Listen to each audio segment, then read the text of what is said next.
아, 오늘은 WRC 3강 적용, 개인 적용하는 시간으로 인도받고자 합니다. 이제 오늘을 마무리로 WRC 적용하는 것은 이제 마치고요. 이제 다음 시간에는 에베소서 다시 하도록 하겠습니다. 우리가 1강에는 영원한 기업,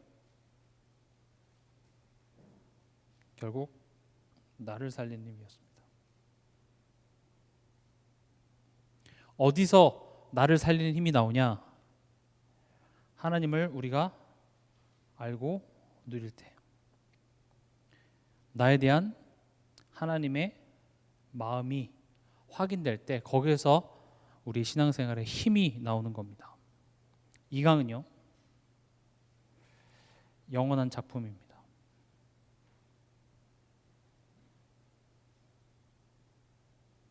영원한 작품 뭡니까? 오늘을 바꾸는 힘이었습니다.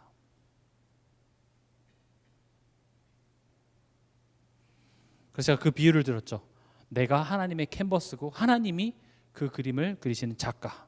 그래서 결국 오늘이 하나님이 내 인생을 작품으로 만드시는, 그 그리시는 한 획이라고 우리가 말씀을 나눴습니다.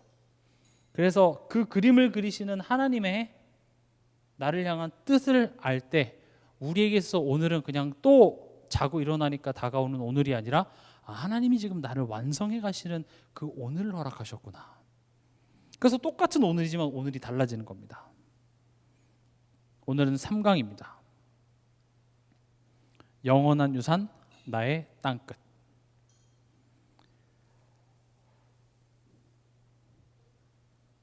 나의 땅끝은 어딜까요? 우리가 WRC 때는 좀 그 거시적인 관점으로 얘기하셨습니다. 나, 그리고 237개의 그런 나라들, 그리고 복음이 선포되어지지 않은 5천 종족, 이렇게 얘기하셨지만, 이제 이걸 개인에게 적용해야 되기 때문에, 그럼 거시적인 것이 아니라 이제 내 개인의 수준에서 이게 적용이 되어줘야 되겠죠. 결국 나의 땅끝은 바로 나입니다. 우리가 어렸을 때 이 내용은 알고 있습니다. 동요를 통해서 알고 있죠. 앞으로 계속 걸어나가면 온 세상 어린이들 다 만나오겠네. 왜죠? 지구는 둥그니까요. 결국 이렇게 우리가 서 있잖아요. 그럼 지구는 둥그니까 결국 땅끝은 어디가 됩니까? 네, 뒤꿈치가 되죠. 결국 나의 땅끝은 결국 나에게로 돌아오게 되는 겁니다. 그래서 영원한 유산은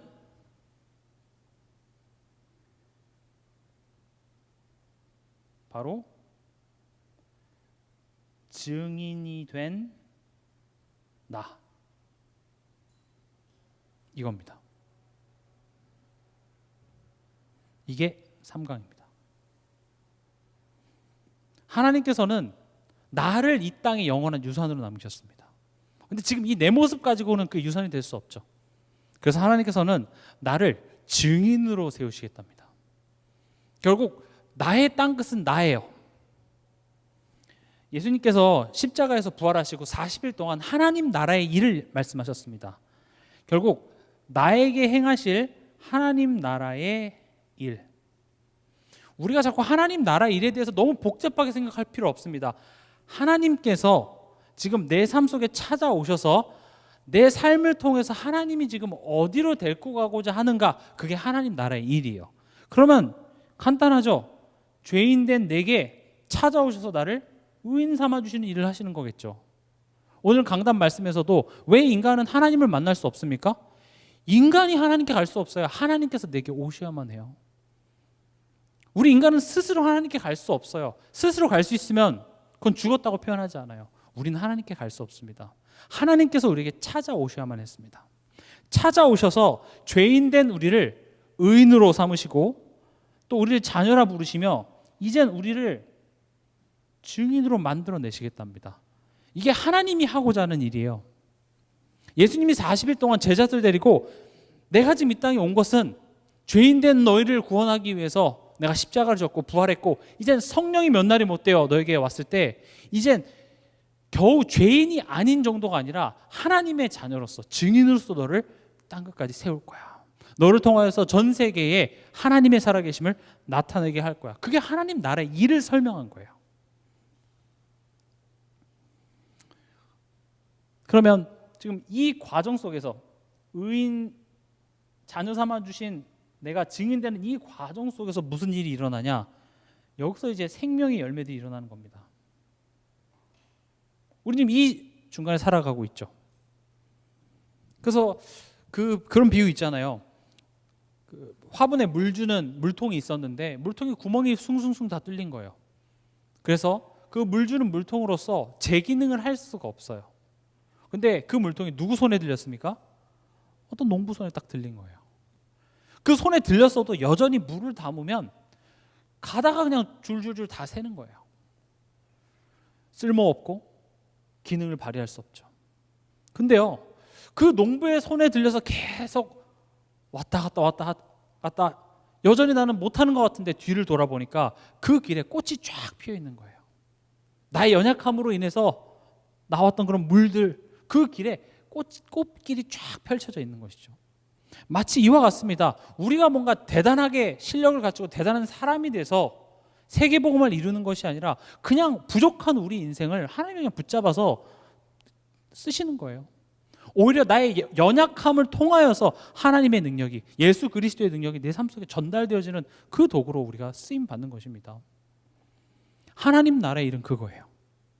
하나님 나라 일에 대해서 복잡하고 깊게 얘기할 필요도 없이 이거예요. 하나님이 지금 내 삶 속에서 뭘 하고자 하시냐는 거죠.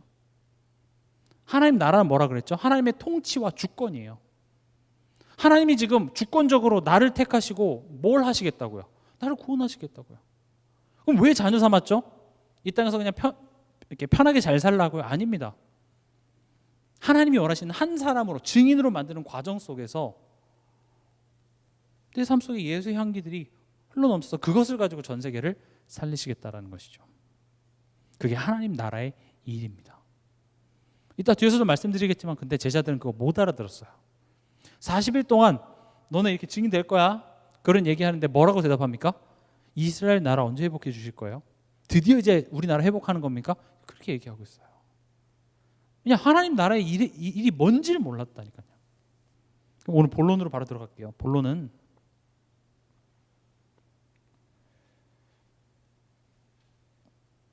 나의 땅끝은요, 결국 내 안에 복음의 사각지대가 있다는 겁니다. 우리 안에 복음의 사각지대가 있습니다. 없는 사람 없습니다. 아무리 훌륭한 목사님이고 해도 모든 인간에게는 이 복음의 사각지대가 다 있습니다. 우리가 언제 사각지대라는 말을 많이 쓰죠? 보통 이제 차 운전할 때 사각지대라는 말을 많이 쓰죠. 이렇게 백미러로 봤을 때 봐도 이렇게 보이지 않는 그런 그 스팟이 있죠. 특히 거기에 이제 아주 키 작은 어린애들이 가면은 못 보고 사고 나는 경우가 많아요. 그래서 이제 그런 사각지대를 보완하기 위해서 이렇게 볼록한 거울을 하나 단다든지, 그리고 요즘에 이제 카메라가 다 달려 있어서 그런 사각지대를 보완하고 하죠. 그러니까 이 사각지대는요, 잘 보이지 않는 그것 때문에 결국 이게 사고로 이어진다는 겁니다. 그럼 우리에게 있어서는 이런 영적 사각지대가 다 있습니다. 보이지 않는 것이 뭐죠? 그 보이지 않는 것을 통하여서 이 사단이 틈을 타고 들어오는 것이죠. 우리의 죄성. 죄성이 뭡니까? 우리의 체질, 우리의 어떤 그런 상처, 이런 기준들. 결국 이것들이 뭐가 돼요? 영적 사고가 나는 겁니다.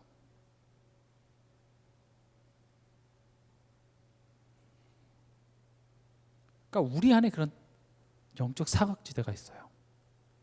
그래서 하나님께서는 가정, 직장, 교회 이런 것들을 통해서 내 안에 있는 영적 사각지대를 자꾸 우리에게 드러내세요. 그래서 가정 안에 문제가 끊이질 않는 것처럼 보이는 겁니다. 교회 안에 문제가 끊이지 않는 것처럼 보여요. 왜냐? 하나님께서는 우리에게 주신 그 현장 교회를 통하여서 결국 내 안에 있는 영적 사각지대를 자꾸 드러내게 하사 벌 주려는 것이 아니라 그것을 치유해서 우리를 증인 세우시겠다는 겁니다. 그래서 뭘 하려고요? 나를 영원한 유산으로 이 땅에 남기신 거예요. 밤나무 상수리 나무가 배임을 당하여도 거룩한 씨는 남는데 그게 우리예요. 우리가 지금 어떤 단체에 들어왔고 내가 복음에 대해서 잘 안다고 해서 내가 거룩한 씨가 되는 것이 아니라 다 배임을 당할 때가 있다니까요. 문제 앞에, 상황 앞에 다 넘어지고 시험 들고 다 도망가고 하는 그때에 나는 지금 이 시대를 향한 하나님의 뜻을 알고 하나님의 눈물을 알아서 내 자리를 지키는 그 한 사람이 뭐예요? 남은 자예요. 어차피 남은 자는 소수였습니다. 무리가 있고 소수가 있죠. 저는 여러분들이 그 축복을 누리시기 바랍니다. 성경에는 예수 믿으면은 그 어떤 환난과 핍박 없을 거라고 얘기하지 않아요. 많았습니다. 그리고 심지어 거기에 다 배임을 당한다고 얘기하고 있습니다. 그러나 거룩한 씨는 남아 있습니다. 그 거룩한 씨는 어린아이가 아니라 정말 복음 앞에서 하나님이 지금 내 인생을 붙잡고 나를 이끄신다라는 그 사실 앞에 내가 이 자리를 지키는 그 한 사람. 전 그게 그루터기라고 생각합니다. 그런 사람 한 사람만 있으면 그 한 사람 때문에 교회가 살고 가정이 살고 지역이 살고 가문이 사는 축복이 있을 줄 확신합니다. 그럼 하나님이 뭘 하시겠다는 것이냐 했을 때 결국 이런 사각지대를 드러내십니다. 그리고 그것을 치유하십니다. 그리고 그것을 치유하는 정도가 아니라 이것을 축복으로 바꾸시겠답니다. 여러분들이 연약한 부분 있죠? 내가 맨날 넘어지는 부분 있죠? 아무리 하나님이 나타나서 하지마 이래도 하나님 이건 좀 쉽지 않아요 하는 그 부분을 하나님이 드러내고 치유해서 심지어 그것을 가지고 증인으로 축복으로 하나님께서 바꿔내시겠다 이렇게 말씀하십니다. 그러면 사도행전 1장 8절에 오직 성령이 너에게 임하시면 너희가 권능을 받고 예루살렘, 유대, 사마리아 땅끝 이렇게 점진적으로 얘기하시죠. 예루살렘, 유대. 이 예루살렘 유대는 어떤 사각지대를 말하냐? 복음을 오해하는 나예요.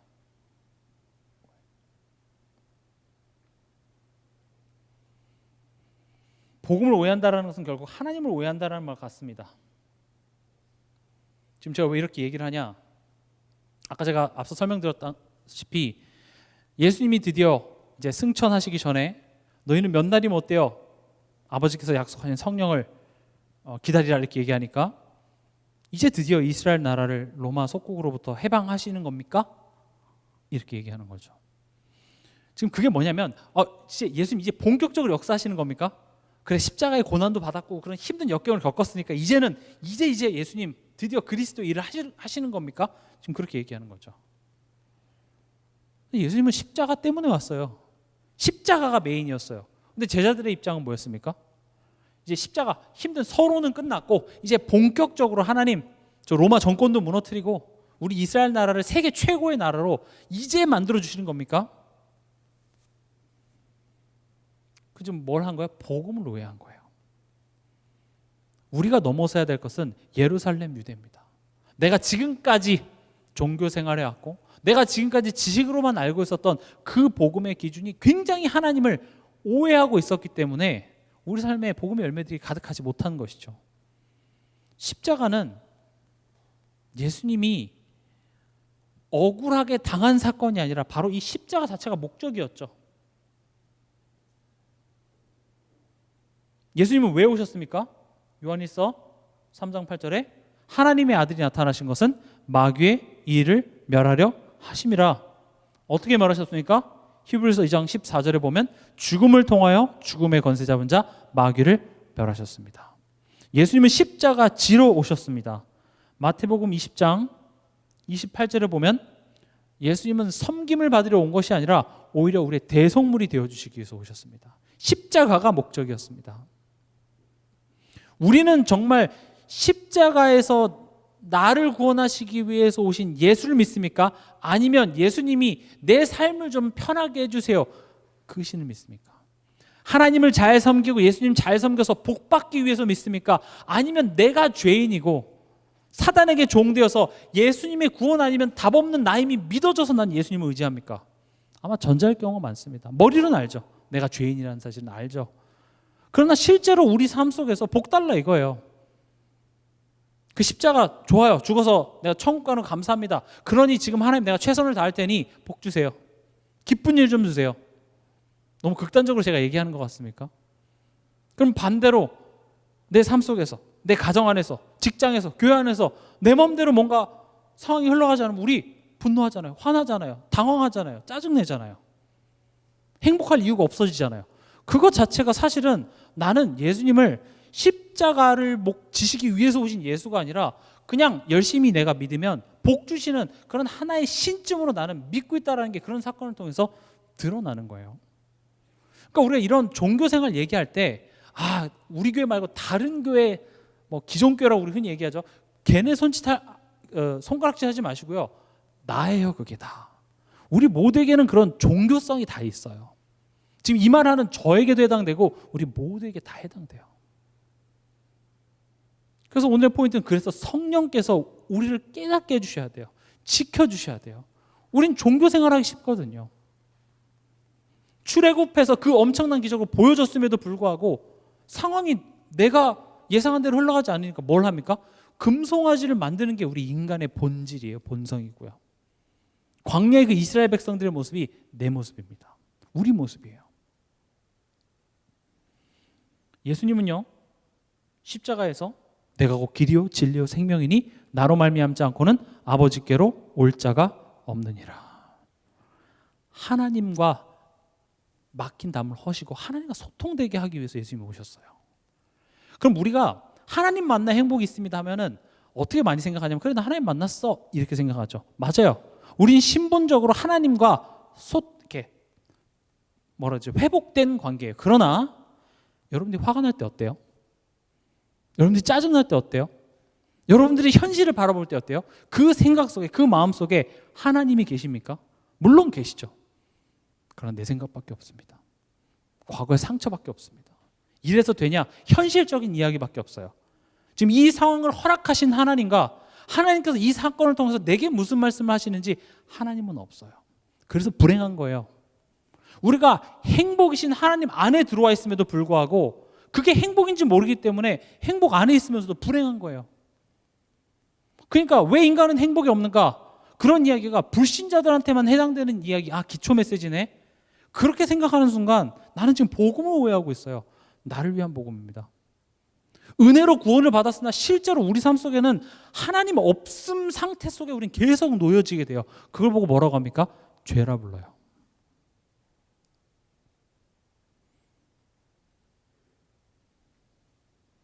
하나님께서는 이런 우리의 사각지대를 회복하시는 방법이 다른 것이 아닙니다. 오직 성령입니다. 오직 성령이 너에게 임하시면 너희가 권능을 받고. 성령께서 깨닫게 해주셔야 돼요. 제가 말씀 사역을 하면서 느끼지만 이거 깨닫게 해주시지 않으면 제가 목이 터져라 얘기해도 못 알아들어요. 안타깝습니다. 성령께서 깨닫게 하세요.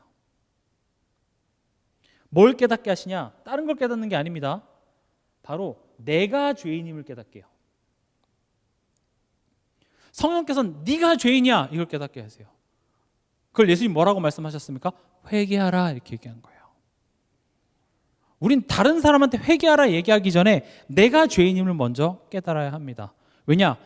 지금 예루살렘 유대가 우리가 넘어야 될 틀이라고 했는데 유대인들은요, 내가 아브라함의 후손이기 때문에 혈통, 또 내가 율법으로 어긴 것이 하나도 없기 때문에 나는 하나님의 백성이고 난 의롭다고 생각했어요. 아닙니다. 네가 죄인이야.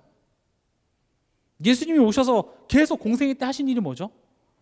혈통으로 내가 하나님의 백성이고 내가 율법을 어기지 않아서 의인이라고 착각하고 있는 그 바리새인들을 계속 예수님은 꾸짖으셨죠. 그 꾸짖으심이 나에게 하는 꾸짖음으로 들리는 것이 은혜입니다. 내가 바리새인이었구나. 저는 항상 그런 얘기 들을 때 그 바리새인들 이렇게 생각했다니까요. 복음도 못 깨닫는 놈들. 아니에요. 나예요. 내가 그러고 있더라고요. 난 모태신앙. 내 신앙 경력이 이렇고 나 주일날 예배도 한 번도 안 빠지고 내가 훈련을 어디까지 받았고 올해 내가 전도 몇 명 했고. 아닙니다. 우리는 죄인입니다. 죄가 뭐죠? 죄를 제가 계속 얘기하면 죄는 어떤 법 그다음에 규칙을 어긴 게 죄가 아니라 죄는 상태입니다. 상태. 죄는 상태를 얘기해요. 어떤 상태냐? 하나님 없는 상태입니다. 하나님이 마치 투명 인간이 되어 있는 상태예요.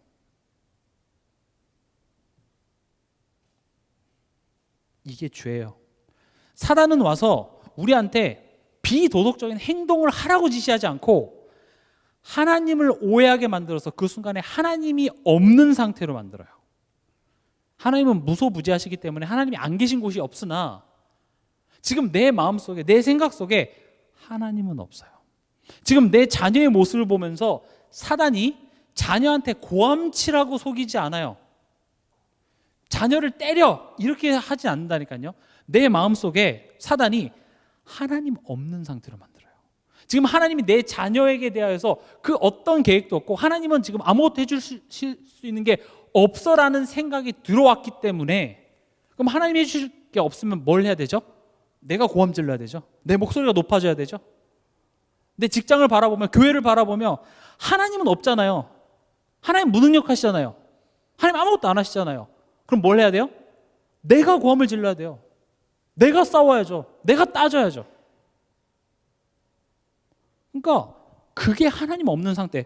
마귀가 하는 일이에요. 마귀는 뭘 하게 하죠? 죄를 짓게 해요. 우린 죄를 짓게 한다면 어떤 그 행동을 자꾸 얘기를 한다니까요. 그 행동은 하나님 없는 상태 속에서 나타나는 증상들입니다. 증상.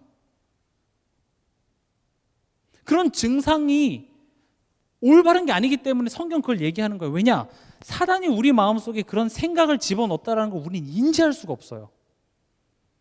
심지어 우리가 감기가 걸리잖아요. 그럼 그 감기 바이러스가 내 몸에 들어온 걸 여러분들이 느끼십니까? 못 느껴요. 감기는 영적인 게 아니죠. 작은 바이러스예요. 현미경으로 보면 보여요. 그러면 그 감기가 보이는 감기조차도 내 몸에 들어온 거 우리 인지 못해요. 근데 우리가 어떻게 그걸 알 수 있죠? 콧물이 나요. 기침이 나와요. 그럼 콧물이 나는 것은 그냥 날 수도 있어가 아니라 뭐라고 우린 배우죠? 콧물이 나는 것은 지금 아픈 거야라고 우리가 알고 있죠. 잘못된 거라고 알고 있죠. 그러니까 그 말은 너 평생 살면서 콧물 절대 흘리면 안 돼가 얘기하는 게 아니라 이건 지금 아픈 거야. 잘못된 거야. 그걸 가르쳐줌으로써 콧물이 나면 그냥 원래 콧물 나기도 해가 아니라 콧물이 난다라는 것은 지금 내 몸에 보이지 않는 바이러스가 들어왔다라는 사실을 인지하고 뭘 합니까? 감기 약을 사 먹습니다. 마찬가지로 지금 성경이 그런 율법들을 얘기하는 것은 율법은 결국 죄를 깨닫게 해요. 율법을 다 지키라고 주는 게 아닙니다. 그렇다고 안 지켜도 돼가 아니에요. 잘못됐다라는 것을 알려주고 그 잘못된 행동을 할 수밖에 없는 그 근본이 사실은 사단이 우리 마음속에 하나님 없는 불신, 하나님에 대한 불신을 넣어 주었기 때문에 지금 그런 행동이 발생한다라는 것을 알게 해주는 게 율법의 기능이에요. 그래서 예수님이 십자가에서 다 해결했기 때문에 율법 안 지켜도 된다. 그건 정말 모르는 이야기입니다. 감기 걸려도 안 죽어. 아니에요.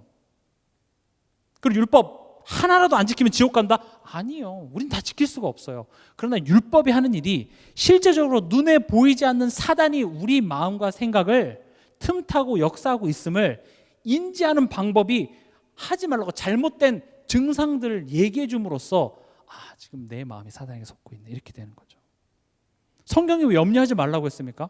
우린 염려를 안 할 수가 없어요. 걱정하지 말라. 어떻게 걱정을 안 할 수가 있어요?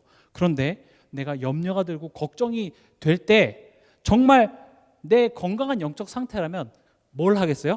하나님을 바라보겠죠. 하나님 무슨 상황입니까? 하나님 내게 힘을 주시옵소서. 오히려 말씀 앞에 서는 게 건강한 영적 상태예요.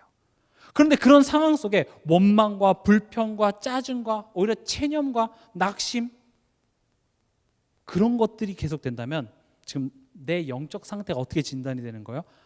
사단이 지금 내 마음속에 하나님 없음, 다시 말하면 죄를 짓게 하는구나.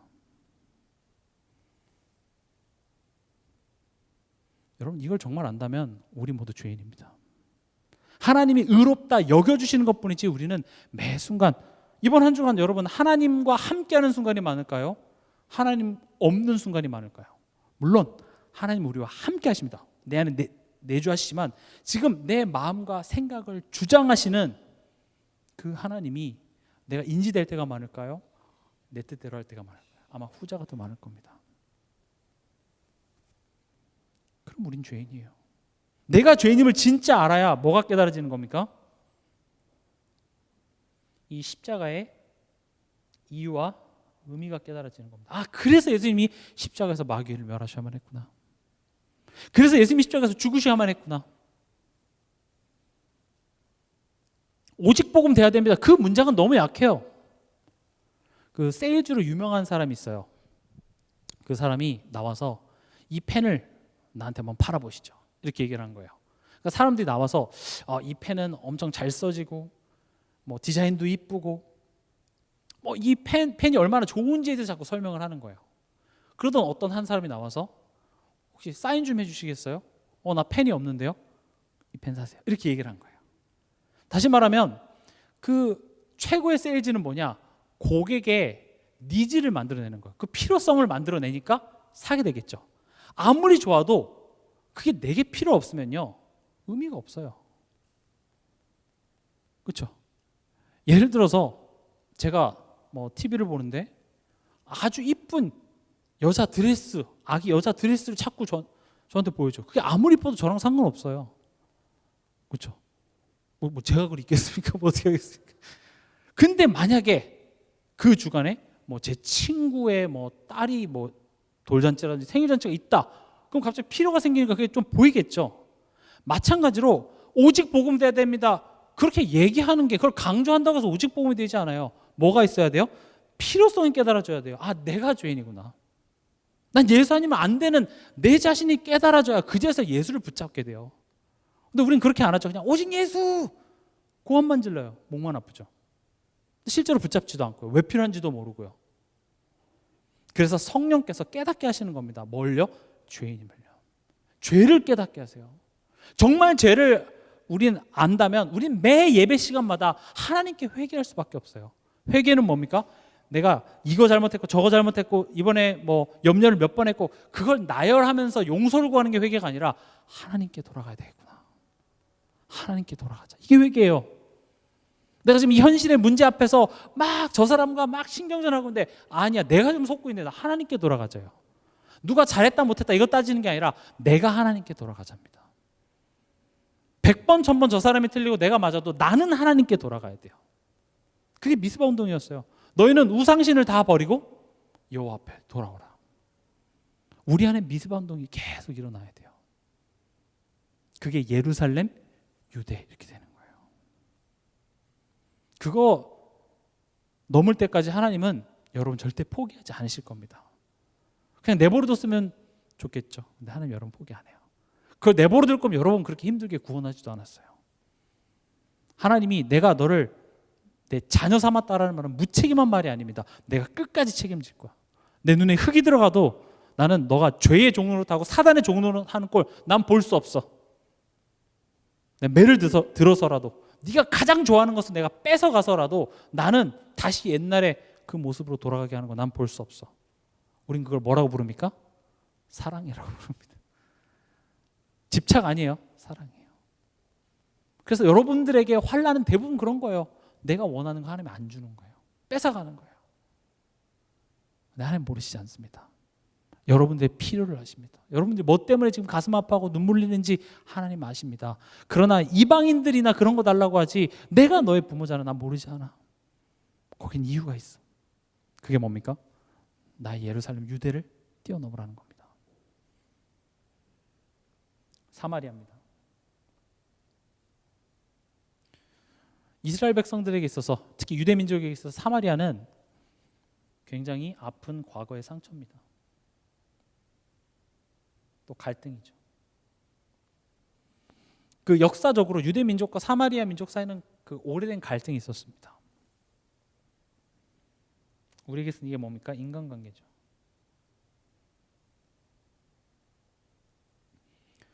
쉽습니까? 인간관계? 어렵죠. 가정 안에서도 참 쉽지 않은 것 같아요.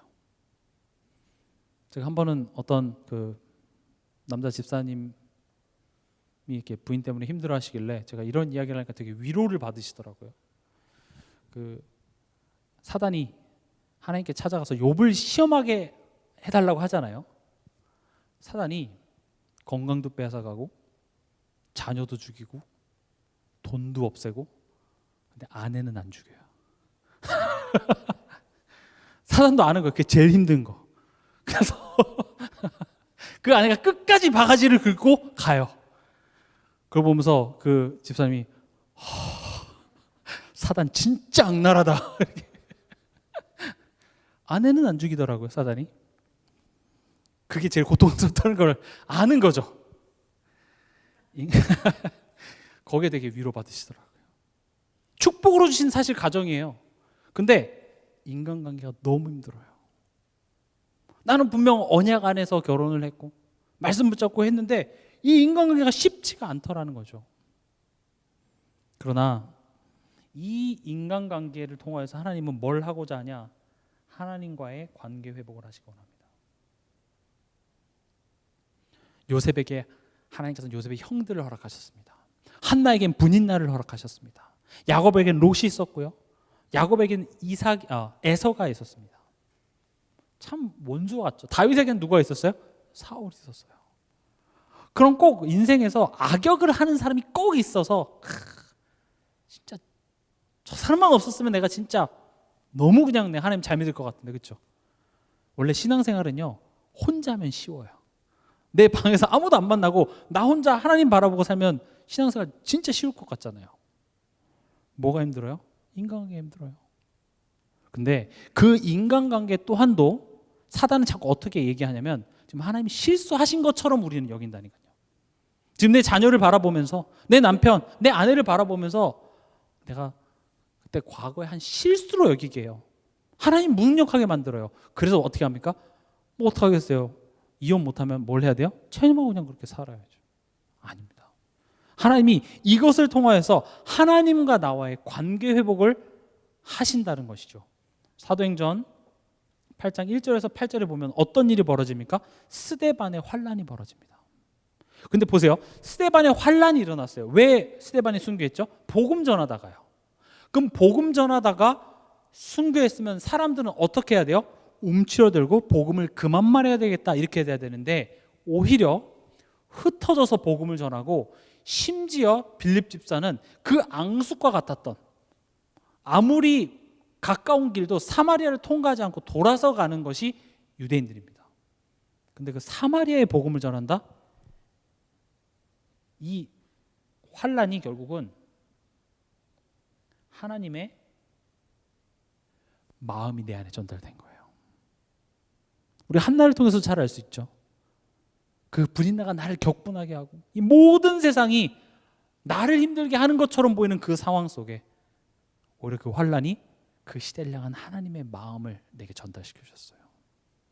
이건 성령이 깨닫게 하시지 않고선 불가능한 일입니다. 저 같아도 핍박받으면 좀 자중해야겠다가 되죠. 근데 흩어져서 복음을 전해요. 심지어 핍박받았는데 내가 제일 싫어하는 그 원수한테 사마리아 성에 가서 복음을 전하는데 그 성에 큰 기쁨이 있어요. 지금 복음을 빌립 집사가 잘 전했다, 빌립 집사가 훌륭하다는 얘기를 하려고 하는 게 아니라 성령께서 우리 안에 있었던 이런 사마리아를 어떻게 뛰어넘게 하시냐 보니까 스데반의 환란이라는 것을 통하여서 우리로 하여금 하나님 왜 이런 문제를 허락하셨습니까? 그제서 우리는 하나님을 바라본다고요. 제가 말씀 운동을 하면서도 보통 말씀 운동을 삶이 너무 즐겁고 응답을 너무 많이 받아서 말씀 운동 시작했으면 좋겠습니다 하는 사람 전 한 사람도 못 봤어요. 다 어떻게 말씀 운동이 시작되냐면 문제가 생겨요. 어려움이 닥치는 거죠. 내가 이것저것 다 해봤는데 안 되는 거예요. 그제서야 그래, 목사님이랑 말씀 운동하면 조금 뭔가 답이 보이지 않을까? 그렇게 시작돼요. 그런데 그게 축복이라고 생각하는 거예요. 스데반의 환란으로 인해서 구체적으로 성경에 나오지 않았지만 하나님의 마음이 통했다라는 증거로, 그 하나님의 마음이 통하니까 두려움을 이겨냅니다. 과거에 이런 악연이라고 생각했던 그런 상처들 뛰어넘는 일들이 벌어져요.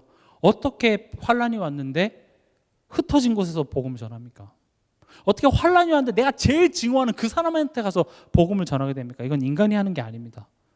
성령께서 그런 식으로 예루살렘, 유대, 사마리아 내 안에 복음의 그 사각지대를 하나님은 그렇게 드러내셔서 나를 치유하시더라는 겁니다. 그래서 신앙생활은 내가 하나님 앞에서 자라나는 겁니다. 왜 저 사람은 저래요? 그런 얘기할 필요 없어요. 나는 하나님이 인도하시는 그 여정 속에 내가 가는 그 한 걸음씩을 잘 가시면 되는 겁니다.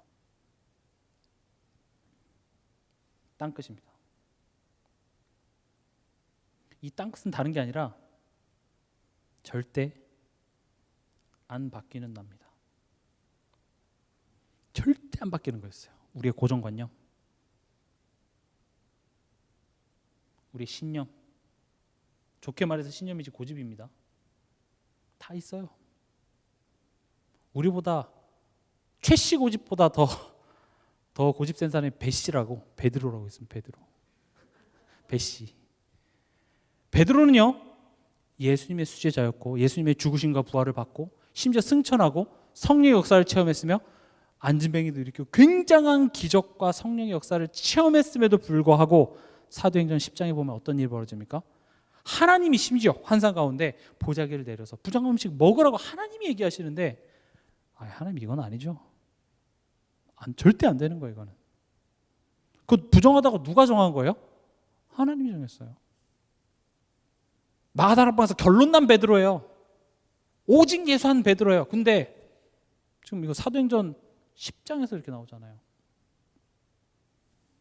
그러니까 이때 사람들에게는 이게 이제 선민사상 뭐 이런 것들이겠죠. 또 이 할례 문제라든지 이방인들에 대한 어떤 그런 것들. 사도행전 10장 여러분은 그 이야기 잘 아시죠? 그렇게 하고 3번이나 내려왔는데 결국 먹었습니까? 안 먹었어요. 끝까지 하나님 말씀 순종 안 했어요. 하나님 이건 건드리지 마세요. 그게 우리의 땅끝입니다. 징글징글하게 안 바뀌는 거. 근데 하나님이 더 고집이 세요. 끝까지 그거 계속 얘기합니다. 왜 여러분들의 삶 속에 증거가 없는 줄 아십니까? 응답이 없는 줄 아십니까? 진짜 응답 주시려고요. 진짜 응답이 뭐예요?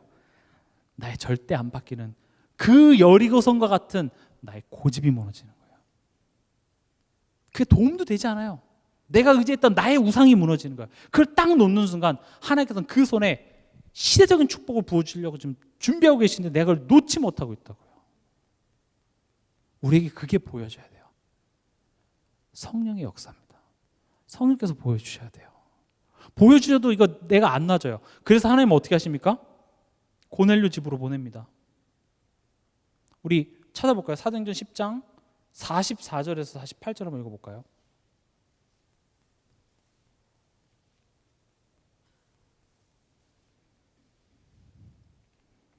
같이 읽겠습니다. 10장 44절에서 48절 베드로가 이 말할 때에 성령이 말씀 듣는 모든 사람에게 내려오시니 베드로와 함께 온 할례 받은 신자들이 이방인들에게도 성령을 부어주심을 인하여 놀라니 이는 방언을 말하며 하나님 높임을 들음이로라. 이에 베드로가 가로되 이 사람들이 우리와 같이 성령을 받았으니 누가 능히 물로 세례를 줌을 금하리요 하고 명하여 예수 그리스도의 이름으로 세례를 주라 하니라. 저희가 베드로에게 수일 더 유하기를 청하니라. 하나님이 고넬료 집에 가라고 하니까 마지못해서 갑니다. 근데 거기서 뭘 봅니까? 성령의 역사를 체험합니다. 성령의 역사하시니까 되는구나. 그때 나의 땅끝이 무너지는 거예요. 그래서 하나님께서는 항상 내 수준보다 더 크게 일하시기 때문에 네가 판단하려고 하지 말고 그 말씀에 순종해서 가보라는 거예요. 그리고 그 말씀을 성취하시는 성령의 역사 앞에 우리는 할 말이 없는 거예요. 안진뱅이한테 이리라 저리라 얘기했는데 나는 잘 모르겠고 전에 난 안진뱅이였는데 난 지금 서 있어. 그 앞에 누가 뭐라고 해요? 아무도 반박할 수가 없죠. 여러분들이 가정 안에서 변한 한 사람이 되면 된다니까요. 믿지 않는 남편에게 믿지 않는 아내한테 예수 믿어라 말라 그런 얘기하기보다 내가 변한 한 사람이 되면 돼요. 그 앞에 할 말이 없어요. 그걸 언제 할 수 있습니까? 가정 안에 위기가 찾아와요. 문제가 찾아와요. 그 앞에서 내가 믿지 않는 남편한테 다른 모습을 보여줘야지 그렇게 되는 건 아니지만 평상시 내 삶 속에 그 하나님의 인도하심과 하나님과 관계 회복 누리다 보니 어느 날 그런 위기가 찾아왔을 때 내가 다른 선택을 하게 되더라는 거죠. 그게 보여줘요. 가족들은 사실 믿지 않는 가족들은 나를 주목하고 있습니다. 그리고 속으로 생각하죠. 안 변하네. 뭐 똑같네. 문제가 와도 그거네. 그래서 신앙생활은 결국 내가 변해야 된다고요. 근데 우리는 뭐라고 기도합니까? 남편을 바꿔주시옵소서. 세상을 바꿔주고 직장을 바꿔주고 다 바꿔달래. 나 빼고 다 바꿔줘.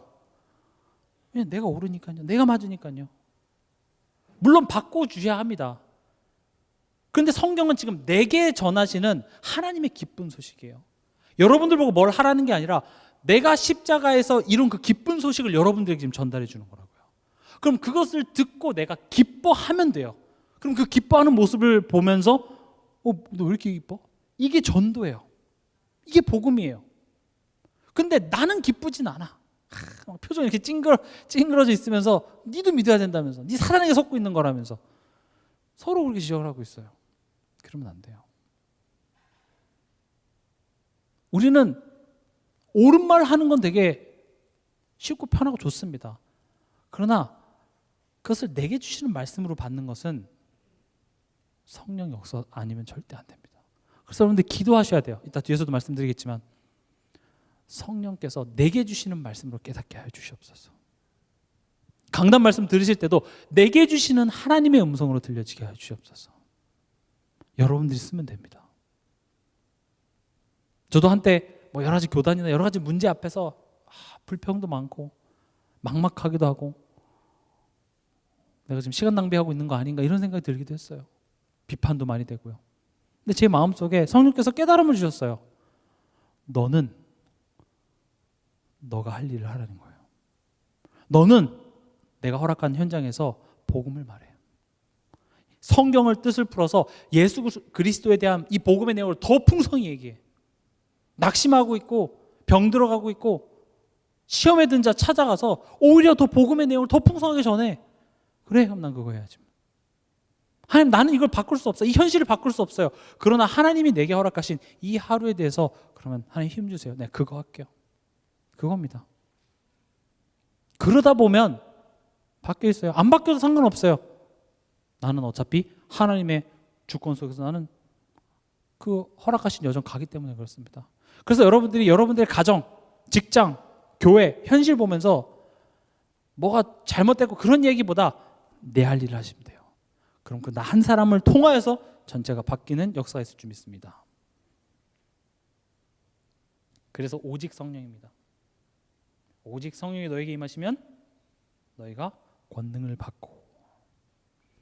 예수님이 승천하시면서 얘기하십니다. 4절에 보면 사도행전 1장 4절에 사도같이 모이사 저에게 분부하여 가라사대 예루살렘을 떠나지 말고 내게 들은 바 아버지의 약속하신 것을 기다리라. 우리 어제 금요 치유전도학 기도 말씀드렸죠. 하나님의 때입니다. 하나님의 그 시간을 기다리라고 얘기합니다. 여러분들 지금 나의 현실이 내가 원하는 대로 바뀌지 않는다고 해서 너무 낙심하지 마세요. 하나님은 하나님의 때가 있습니다. 가장 완벽한 시간 속에서 하나님은 여러분들에게 가장 좋은 것을 주실 것입니다. 언제냐고요? 몰라요. 뭘 줄 거냐고 몰라요. 그러나 분명한 것은 하나님은 지금 쉬지 않고 계신다는 사실입니다. 하나님은 여러분들의 인생을 위하여서 자기 아들을 십자가에 못 박으신 그 사랑이 변함없이 지금 여러분들의 삶을 인도하고 계신다는 거죠. 그럼 기대하세요. 기대하세요. 기대하시라. 하나님이 내 삶을 통하여서, 내 가정을 통하여서, 내 자녀를 통하여서, 내 남편을 통하여서 하실 일을 기다리라 이렇게 얘기합니다. 지금 내 자녀의 모습이 가망이 없는 것 같습니까? 그건 하나님 없는 겁니다. 내 자녀의 영혼을 붙잡고 계신 그 하나님을 기대하는 겁니다. 그 하나님을 기대하며 기다리시기 바랍니다. 그리고 어떻게 합니까? 12절 13절에 보면 예수님은 승천하시고 제자들이 감람원이라 하는 산으로부터 예루살렘에 돌아갑니다. 다시 말하면 현장으로 돌아갑니다. 이번 주 키워드죠. 우리의 삶으로 돌아갑니다. 어떤 대단한 전 세계 복음화하기 위해서 여러분들의 가정을 팽개치고 여러분들의 현장을 팽개치고 어디 가라는 게 아닙니다. 다시 나의 현실로 돌아오는 거예요. 왜냐? 나의 땅끝은 아까 제가 그림을 그렸죠. 나의 땅끝의 시작은요. 지금 이 나를 세우신 이 현장입니다. 나의 가정입니다. 여기가 시작이자 바로 끝이 될 거예요.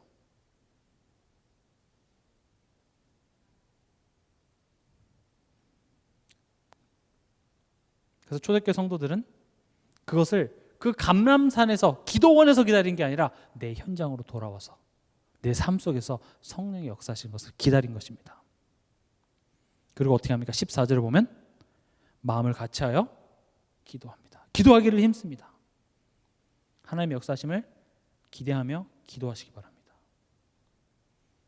기도하라라는 것은 선포하는 겁니다. 하나님이 나를 향한 가장 좋은 목적을 가지고 계신다. 하나님의 선하신 목적. 하나님의 뜻이 있다. 하나님의 때가 있다. 그리고 인정하고 구하는 겁니다. 뭘 구합니까? 성령의 능력. 이 문제 없애주세요가 아니라 이 문제를 하나님이 허락하신 선하신 목적이 있다면, 그렇다면 성령께서 지금 이 시간 흔들리지 않도록 나의 마음 생각을 붙잡아 주시옵소서. 또 이 과정을 잘 통과할 수 있는 힘을 주시옵소서. 이렇게 생각하시면 돼요.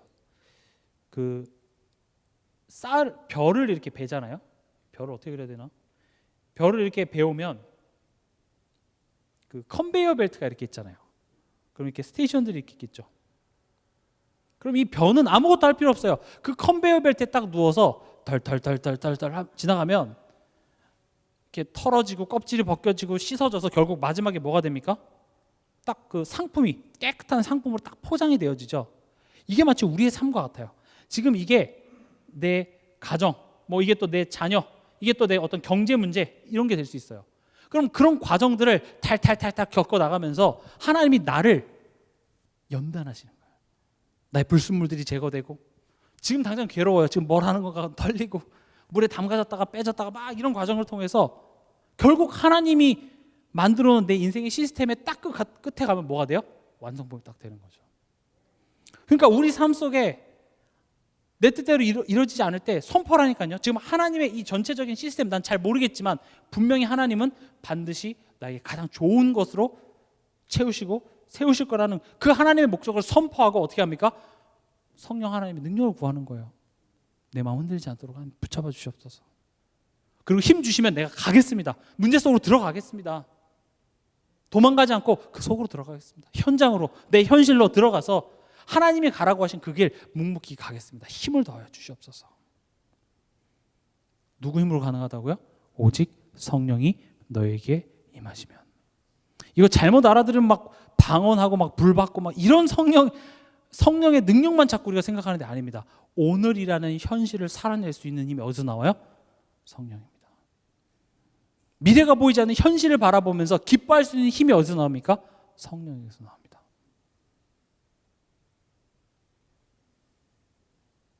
그리고 하나님께서는요, 나의 가장 연약한 것을 하나님께서는 증인의 축복으로 바꾸시길 원하십니다. 우리 마지막으로 고린도후서 12장 9절에서 10절 같이 읽고 마치도록 하겠습니다.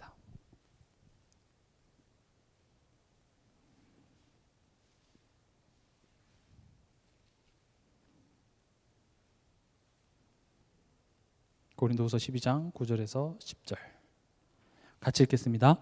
내게 이르시기를, 고린도후서 12장 9절에서 10절입니다.